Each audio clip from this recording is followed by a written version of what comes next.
Hello, guys. Welcome back to Sweet and Sour Soccer again, and we are going to be looking at the next Wolves manager. I'm going to sneeze. Scott, take over. Yep, so we're going to be looking at the next Wolves manager. I've been handed the intro for a change under odd circumstances. I think he's all good now. But if yeah, we were professional, we'd do this again. But we're authentic, we're organic. Carry on. I'm gonna... Yeah, so what we're going to do is we're going to go through the Wolves candidates. We've done it before with the Tottenham next manager where we went through the odds. We're not going to bother with that because they're probably just going to change so quickly. We don't want people watching it in a couple of days' time thinking we're way off the odds. We also did it for Palace with Roy Hodgson. Went through all and spent like an hour researching it, spoke about all the odds on the video, didn't release it, and the next day no one was in the same order. So everything we said just made no sense. So yeah, I'm not looking forward to this, mate. Have you seen the names on the list?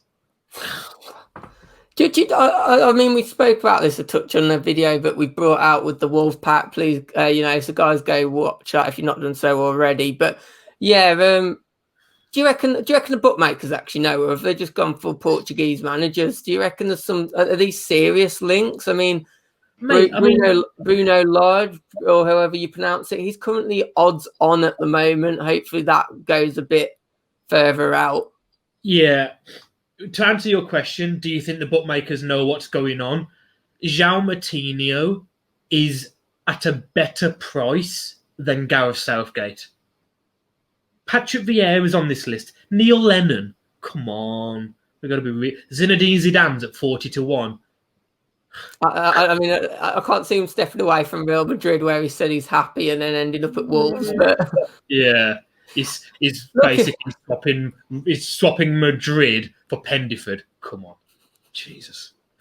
So I mean, who have we been linked to? We've obviously been linked to Bruno, who sporting manager. This is the guy that was the assistant at Swansea and Sheffield Wednesday. Is that the guy? Yeah. And this isn't 10 years ago when he was learning his trade. This was 2 years ago. Do you know what I mean? Rafa Benitez is the only name on this list that I have any intention of speaking about. He's at 8-1. I know he wouldn't give the odds, and I'll try not to actually, but he's fourth favourite, let's say, at the moment. Fourth favourite. You're basically swapping the same style of play for the same style of play, aren't you? Just maybe more experience in other countries and he's won things. Yeah, exactly that. I think Rafa's probably, as you say, it's the biggest name on there, but I don't think I'd be too happy with that because, we've been told that your biggest gripe with Nuno was the style of play. You've got no issue with what Nuno's accomplished. You were just sick of watching boring football, which I got. But with Benitez, if you're going to play that football, if we have to watch it, you have to finish in the top 7, don't you? Or at least get to finals and things. And you can't guarantee that in the Premier League. Stevie Gerrard's 5th or 6th favourite at the moment. Again, these can change, but Gerrard's quite high at the moment, and I expect him to stick around the top 10, say. Would you be happy with Gerrard? I mean, I would. 100%. He's probably my number one. I mean, obviously, if you offered me Zidane or Brendan Rodgers, I'm taking that, but a realistic appointment, Gerrard, without a shadow of a doubt. I think you've hit the nail on the head there as well with realistic. I mean, yeah, Gerrard, he might be looking. I think Rangers to Liverpool would be such a massive step for him. I just think, maybe getting Premier League experience first would be really ideal. And for me, like a Steven Gerrard, at least he'd come in. It's probably about the level that he wants to achieve, our kind of club. It would be a good fit, apart from the fact that he's English. And that's the reason why we're not going to get him, because you look at this list, and I don't think it's going to change. One, I'm not even going to attempt to try and pronounce half the names on there because I'll embarrass myself. But 2, it's Portuguese. I'm pretty sure 2 of these are Mendes's cousins. It's just a joke the way it's going at the moment. And I genuinely think in 6 months, definitely a year, depending on the appointment, I'm going to say, I told you so. I think I'm going to say what Neville said about Arsenal. Be careful what you wish for, because we're just getting Mendes's pals involved here. I mean, the guy that's been linked the most at the moment, in today anyway, has been Paolo Francesco, I think is how you pronounce it. Currently manager of Roma, obviously being replaced by Mourinho. I suppose he would work in that kind of Mendes merry-go-round, wouldn't he? Mourinho being moved to Roma. I'm not even sure if this bloke is a Mendes client, but he does suit the style of play that potentially Fosun are looking for. Is an attacking minded manager. He did get Roma, obviously. Was it to the Europa League semi-final, I believe. Roma got to the semi-final of the Champions League the year Liverpool won it, but I don't know. Sorry, I thought it was Champions League, but then I thought surely not Roma. So yeah, was this guy in charge then? Yeah, that was the guy that was in charge at the time. So that makes me feel a little bit better then. That makes me feel a little bit better. Yeah, I must be honest. It probably feels lazy, like we're being lazy here because we're not researching these. But it's just that you see the names, and I'm not happy about the Nuno sacking anyway, so I don't really care who comes in.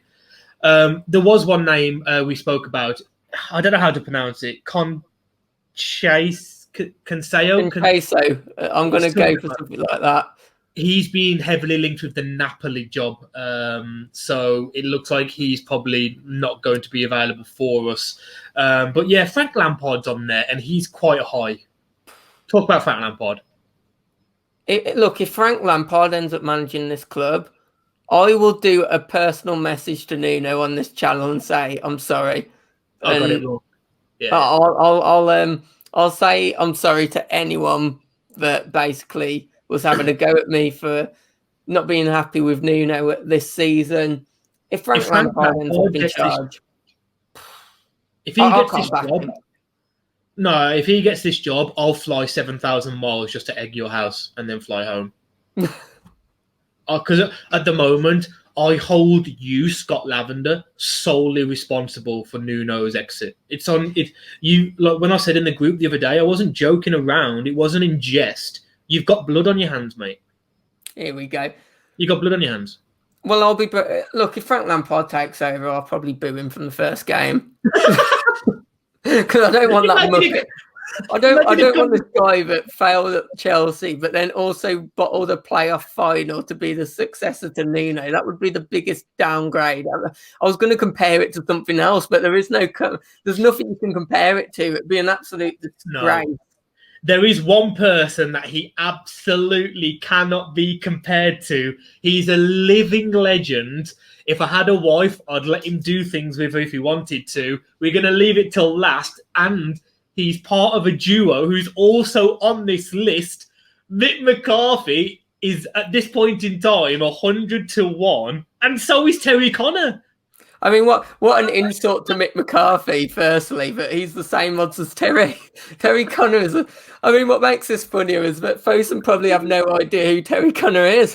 No idea. The fact that Terry Connor is the same odds on to get the Wolves job as Mick McCarthy is incredible. On this question, whether it's for nostalgia or just banter at this point, would you love to see Mick back in the dugout? You're standing in the South Bank, you look over, and you see Mick on that famous clip where he looks and goes...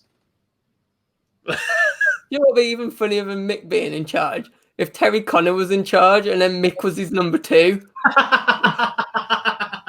Can you imagine? And we go into the Champions League in his first year. Honestly, would you take Mick back? No, I wouldn't. Would you not take Mick? Big Mick? I mean, he's probably my favourite. He's probably my favourite manager, full stop, in Wolves times. I used to love that guy. The disrespect of Nuno continues. Sam Allardyce is there at 40-1. 10 years ago, maybe, if you're in the Premier League, but not at the position we're on now. He's never taken a team to the next level from when he was at Blackburn and at Bolton and they were hovering around 7th, 8th, 9th. He's never then kicked on, has he? So you can't expect he's going to do it with us, especially the serious rebuilding job we need. I want to finish on one more guy. I know we said we'd finish on Mick, but there's never structure to our videos. So if you're expecting structure now, you're in the wrong place. Someone you like, Chris Wilder. Is he just a younger version of Allardyce? Am I being am I being harsh here? Is he Allardyce 2.0? It's really hard to judge Wilder, isn't it? I mean, let's face it, he brought such a revolutionary, I would say revolutionary is the wrong word, a unique style in Sheffield United's first Premier League campaign. Obviously, you'd never seen it before. The centre-backs charging up the field. It was just and it worked. It worked for a large part of the season. But then in the next season, when you're relegated by November, it's not very good, is it? Exactly that. And look, I mean, you look at that squad and you think, how the hell did they ever make it into the Premier League? So it's a really hard one to judge him. You've got other managers around the same price, Scott Parker, Sean Dyche. I mean, I don't think we're going to be the one to give Dyche a chance at a higher Premier League job. And that's no disrespect to Burnley. I just think that we have more money to invest. So I suppose we would be more attractive to someone like Sean Dyche, not to offend Burnley fans. But I don't see us doing that. And I know you said you wanted to finish on one, so do I. João Moutinho, 33-1. We've got to give him a shout. I mean, I know that would not make sense, would it? But as it stands, João Moutinho is at better odds than worse odds than Gareth Southgate. I say something, surely. I don't know if that's a worrying concern, but there's some fans that have actually backed that in the betting without. Yeah, because that's how betting works, isn't it? That's why Terry Connor and Mick's name is in there for some reason. Yeah, absolutely. I mean, I reckon we just finish it on there. Guys, put it in the comments. Who do you want at the Molineux? Terry Connor or Zinedine Zidane? I think it's going to be close. I think it's going to be close. We can't get a poll going here. Maybe we'll put it on Twitter, Zidane or Connor. We've got to do it now. It's got to be 50-50, hasn't it? Has to be. Maybe 52 for Terry. Surely. Guys, hit that like. I'm doing your job. No, you did the intro today. Yes, yeah, I'll let you have this one. I'll do the outro. What do you say? I don't know much about football. Sorry, no, you don't say that, do you? Guys, hit that like button, hit that subscribe button if you haven't already. If you are new to the channel, do expect videos like this, just utter nonsense. But we do know what we're talking about. It's just in a very odd way. Yeah, it's just one of them, isn't it? It's organised chaos. Organised chaos. There we go. Perfect way to finish the video. And we'll see you on the next one.